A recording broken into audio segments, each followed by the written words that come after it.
بسم اللہ الرحمن الرحیم۔ جہاں تک ایک مسلمان جس نے کتاب خدا قرآن پہ ایمان لایا ہو،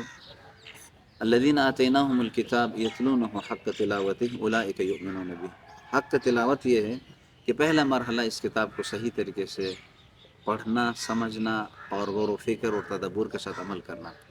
اور جب عمل کا جامع پہنایا جائے اور عمل کرے تو یہی انسان کی کامیابی اور اس کی بہت بڑی توفیق ہوگی،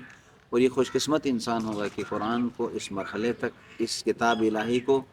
اس دستور الہی کو، اس قانون الہی کو، اس گائیڈ بک کو جو خدا نے انسان کی ہدایت کے لیے اللہ تعالیٰ نے جو ہے بھیجا ہے، اس پہ عمل پیرا ہو جائے۔ اس میں سے ایک چیز، ضروری چیز یہ ہے کہ مسلمان کے لیے سب سے پہلے پڑھیں۔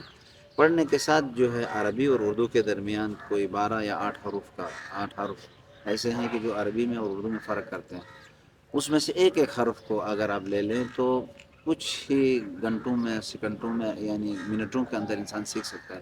جیسے حرف ضاد ہے، حرف ضاد جسے کہتے ہیں، ضعیف والا حرف والا، ضالین والا،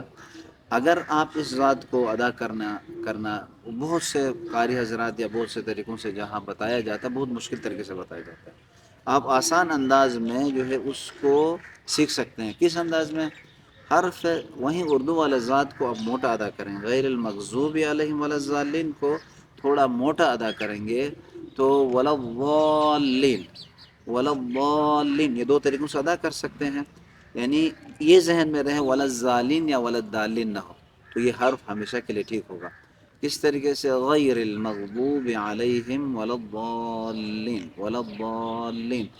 یہاں مشکلات میں مشکل میں مبتلا ہوتے ہیں اکثر لوگ، مومنین اور اکثر لوگ مسلمان، تو اس لیے بہتر یہ ہے کہ اس حرف کو غیر المغضوب علیہم ولا الضالین،